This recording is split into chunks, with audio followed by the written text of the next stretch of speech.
So one of the best and most popular options for flooring in your home gym is a horse stall mat.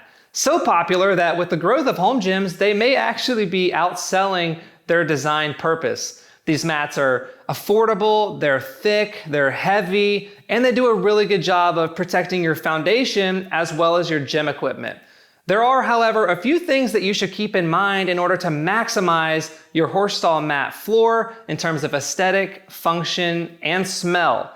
In this video, I'll share 7 pro tips and a bonus at the end that you can use to do just that. More on this coming up.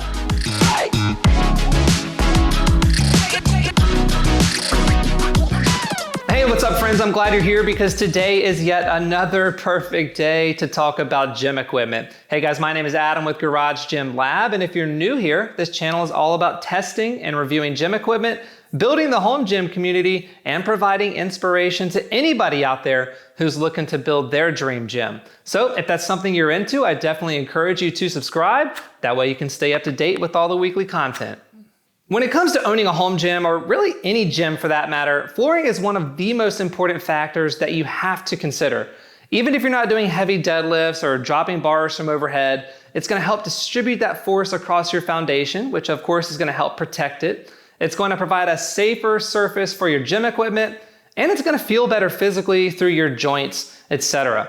Flooring can range anywhere from cheap rubber tiles from Amazon, which I don't typically recommend, up to horse stall mats, and then even above that, proper rolled rubber, which is unquestionably the best type of rubber flooring, but which also can cost thousands and thousands of dollars. One of the reasons why horse stall mats are such a popular option is because they're relatively affordable at $40 to $50 per mat. At that price, let's say you've got a 500 square foot gym, well, you can lay down a full horse stall mat floor in the $1,000 range. Now, horse stall mats come in a couple of main different sizes, although what most people buy and what I typically recommend are the 6 foot by 4 foot mats with 3/4 inch thickness. These are very durable, they're extremely dense, and they're also very heavy at about 100 pounds each. So when I first started my garage gym, I built your standard 8x8 platform with horse stall mat sides, and honestly, I wasn't a very big fan of it.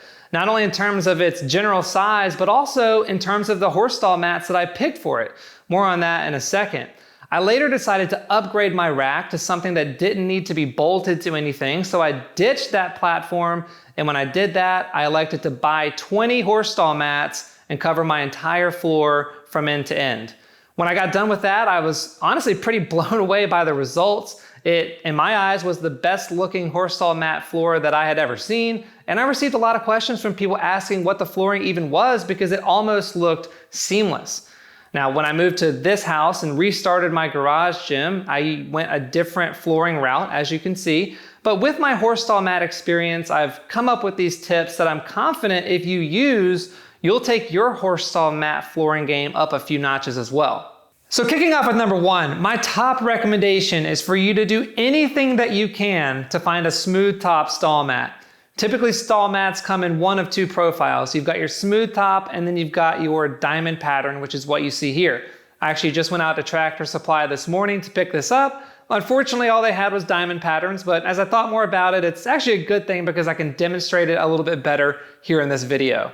So I mentioned before that I built that 8x8 platform, but I really wasn't a big fan of it. And one of the biggest reasons was that I picked those diamond pattern stall mats. Now, to be fair, I thought it was the only thing that was available, so I'll give myself a little bit of grace there. But it really proved to be a big mistake, and I hated it for a few different reasons. One reason is that it's almost impossible to create a cohesive looking floor because it's very difficult, if not, again, impossible to line up those raised edges from mat to mat.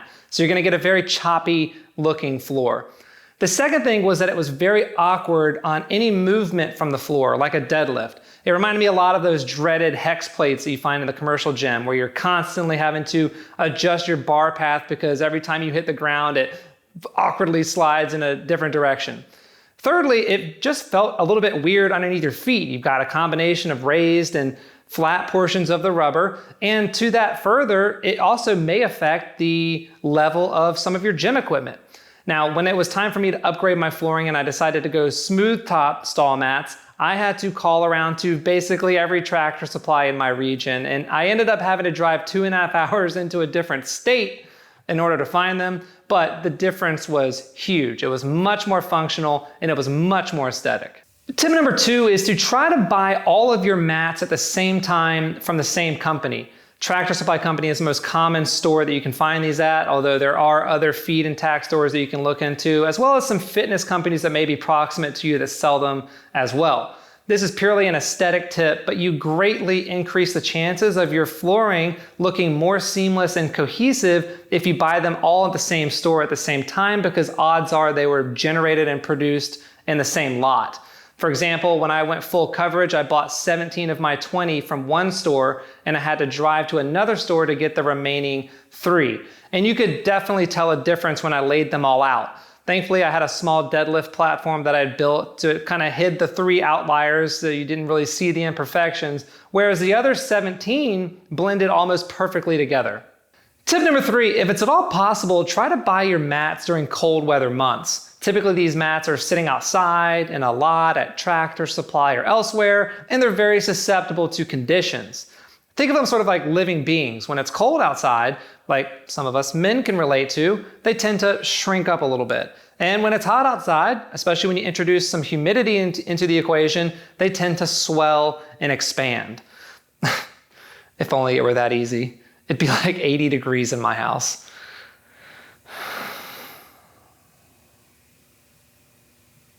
So anyway, if you've ever noticed in your flooring, or maybe somebody else's flooring, seams that magically appear and disappear during different times of the year, then this is very likely the reason why. Why I suggest you buy your mats in cold weather months is that the mats themselves are already shrunk. Therefore, whenever you lay them out and pack them in tight, you essentially set the seams. Even when it gets hot outside and there's a lot of humidity, it's not going to buckle on you because of the sheer weight of the mats themselves, as well as the weight of the equipment that's on top. I bought my mats in January, and because of that, my floor looked virtually seamless all year round, even in extremely hot and humid conditions where the heat index would regularly hit 105 degrees, like it is right now in my lovely state of South Carolina.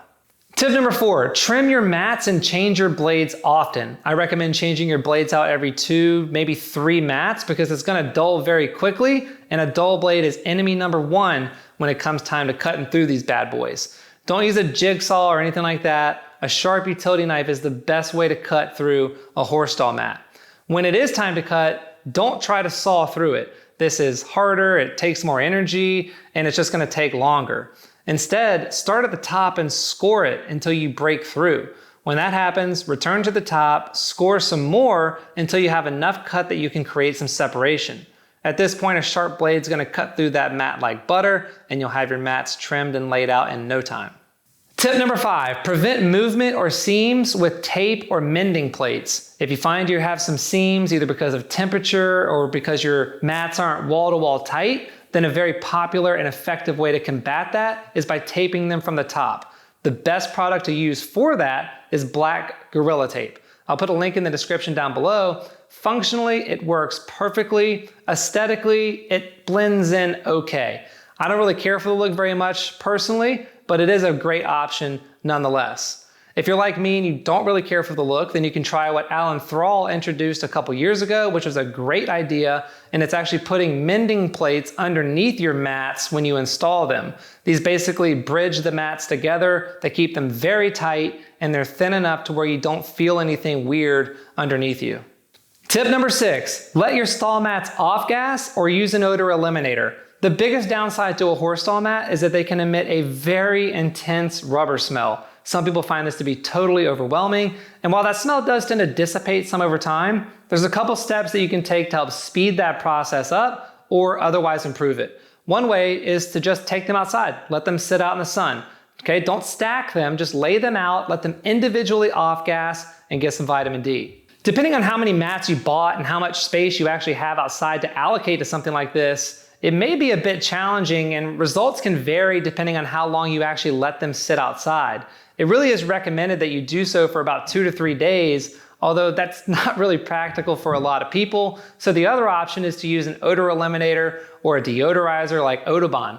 I'll put a link in the description down below, but you just thoroughly apply those to your mats. And according to some people, it does a really good job of helping reduce some of that smell.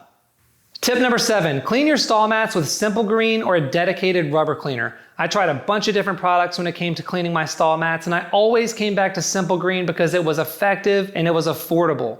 You can either buy the spray version, or if you have a larger area, you can buy the bigger bottle, the fully concentrated bottle, and then just cut it with some water. For really stuck on there dirt and grime, I'd recommend picking up one of these deck brushes. You can get them for less than $10 and they last forever.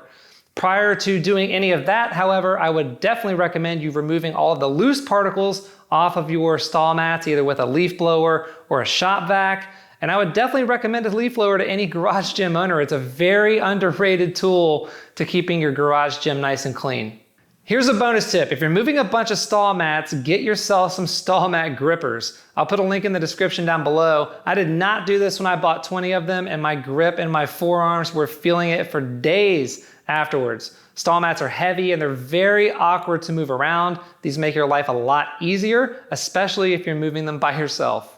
Well, there you have it, friends. 7 pro tips with a little bonus thrown in there at the end. If you follow these tips, I think you'll be very happy with your stall mat flooring. If you have tips of your own, or maybe you've learned some things along the way, definitely comment down below. Would love to get the conversation going. Would love to see what other people are doing out there to maximize their horse stall mat flooring. As always, guys, thank you so much for tuning in. I really appreciate it. I look forward to seeing you on the next video. Until then, be well, and we'll chat soon. Bye.